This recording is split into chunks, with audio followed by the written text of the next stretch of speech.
para o mundo agora. A União Europeia estima que até 80% da população do bloco teve Covid-19. A Agência de Saúde Pública Europeia disse que os casos relatados abrangem cerca de 30% da população até agora. Mas se as infecções não relatadas fossem adicionadas, o número de casos poderia ser bem maior. Com queda nas mortes e infecções, a União Europeia tem reduzido os testes em massa e, consequentemente, tem visto cair a notificação de casos. Mesmo com o fim da fase de emergência, o bloco trabalha com a possibilidade de novos surtos, impulsionados por mutações do vírus. Por isso, os países devem ter planos para voltar ao modo de emergência. Hoje conosco aqui na Agora do CNN, Marcelo Favalli, nosso editor de internacional, para falar sobre esse assunto. Favalli, uma boa noite para você.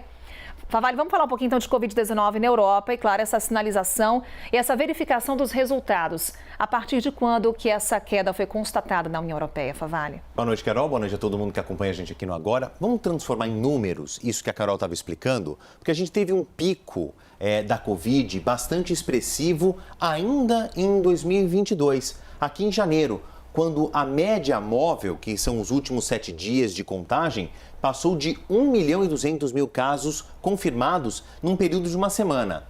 É bem da verdade que depois a gente teve uma queda expressiva, depois uma volta aqui no finalzinho de março, como mostra o gráfico, essa linha avermelhada, e agora, entre abril e maio, a gente tem o menor número quase que comparado com o final de 2021. Então, isso deu margem para que a União Europeia, e são os números da União Europeia, tá? Países que compõem o bloco. Então, este gráfico deu margem para a União Europeia agora encerrar o chamado período de emergência. Então, que as restrições elas são praticamente zero.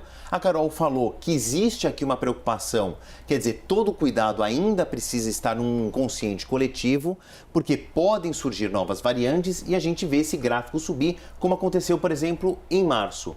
Agora, a gente também enxerga a funcionalidade das vacinas. Chegamos à chamada imunidade de rebanho, porque se 80%, presumidamente, da população do bloco europeu, que representa quase que 40% da economia mundial, já teve Covid, está curada, então agora a gente chegou num período mais seguro. Por isso que foi suspenso, então, a situação de emergência por causa da pandemia no bloco europeu. E essa trajetória verificada na União Europeia, ela vem se repetindo em várias partes do mundo. É isso.